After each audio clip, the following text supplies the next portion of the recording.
Look everyone, it's Billy, a brand new Korean teacher. Hello Billy, what you got there? Is that your very first Korean lesson? Well then, let's have a look. Oh Billy, how do you ever plan to become a Korean teacher if your lessons look like that? Cheer up Billy, I can help. You know, I'm something of a Korean teacher myself, and with a few tips, you too can become a great Korean teacher today.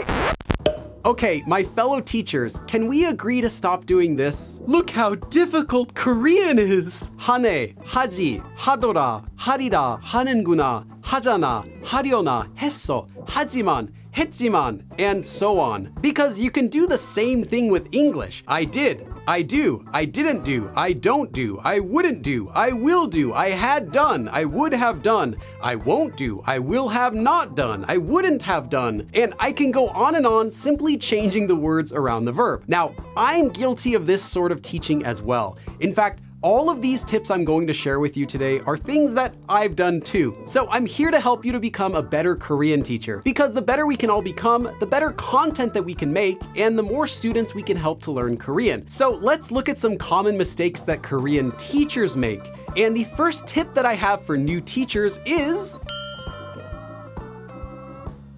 don't overwhelm the student, because lessons that are too long, too detailed, or too in-depth can be difficult for the learner to absorb. So while you may want to teach a lesson as completely as possible, including every possible exception, every nuance, and compare it with everything else, let's face it, very few people are learning Korean only for research purposes, and we want to actually be able to use the lessons that we're learning. Today's lesson is how to order food.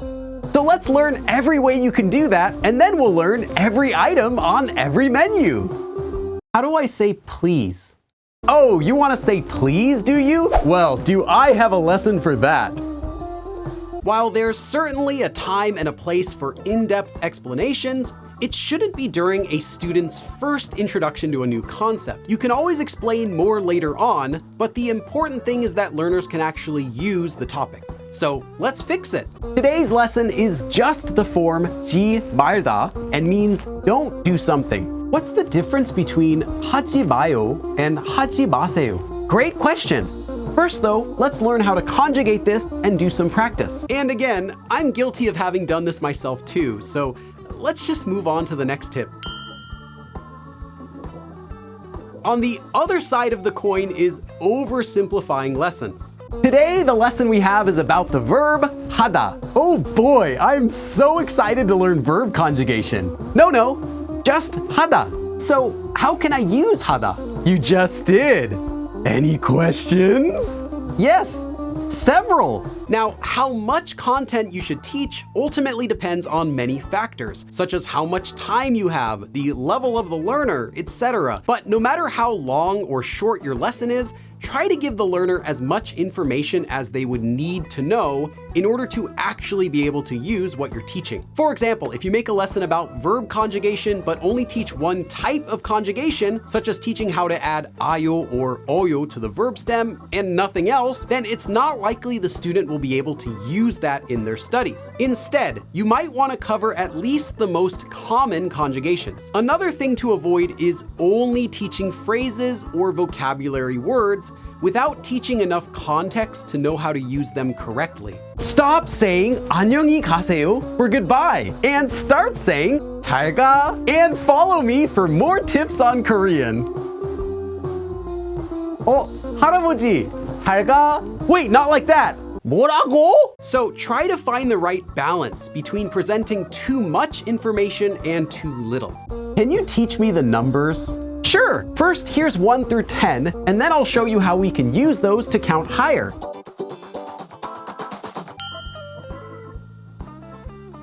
Try to avoid teaching that A equals B. What do I mean? This letter A is pronounced just like the A sound in words like asparagus or alimony. Alimony? Ah, wicked. Thanks, Pally.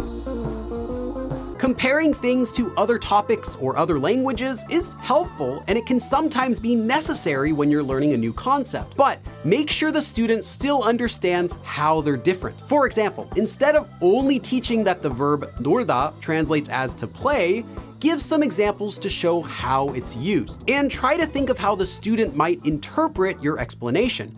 Or when you're teaching the Korean alphabet, use English letters for a quick reference, but make it very clear what the letters actually should sound like. I have a question. Is this letter an L or an R? Well, it's closer to an L, but it's actually neither. And you make it with your tongue positioned as if you're going to say a D. And then you make an L sound with that. It just takes practice. 2 years of Korean, and you're the first to explain it that clearly. Use comparisons to help the student understand, but be careful not to cause new problems for them later on.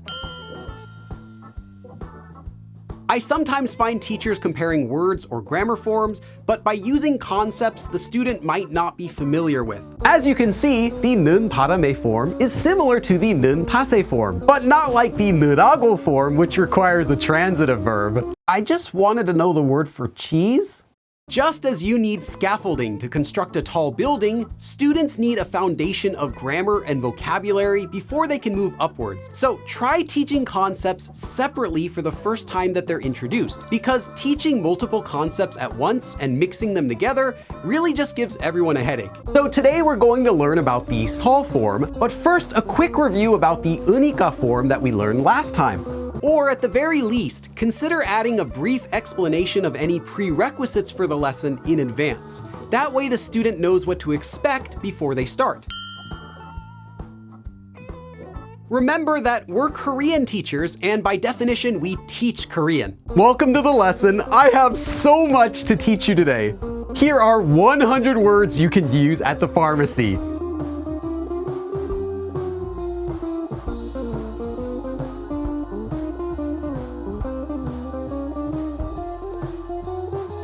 See ya, chump.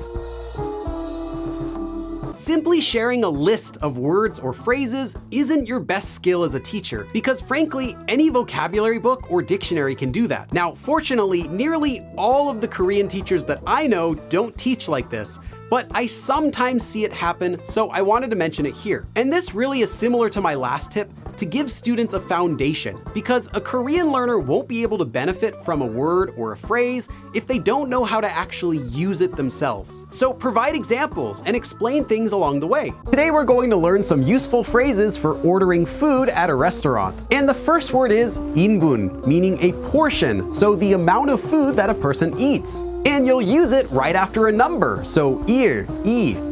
And that's to say how many servings of an item that you want. If I'm really hungry, can I say like 3인분 주세요? You can, if you can eat that much. I can. And I have one more tip, and it's perhaps the largest one. Remember that even if you can't see your students or interact with them directly, everyone that you're teaching is a real person. Well, except for Kikat, she's just a bear. But don't underestimate the importance of building a positive relationship with your students and helping them to stay interested and engaged in your lessons. So avoid focusing too much on just test preparation over actual language proficiency, and avoid using overly technical language and explanations if your students won't understand. You can see that the dual functionality of the double passive verb 되어지다 simultaneously encompasses the traits of an intransitive verb, thereby rendering it incapable of utilizing the object marker in its technical usage. No? I can't see nothing. Again, remember that being able to use the material is more important than just memorizing it. So don't shy away from mistakes or misunderstandings. In fact, use mistakes as opportunities to explain concepts. Not only student mistakes, but also teacher mistakes. And I've made plenty of mistakes myself, and it's just a part of improving as a teacher.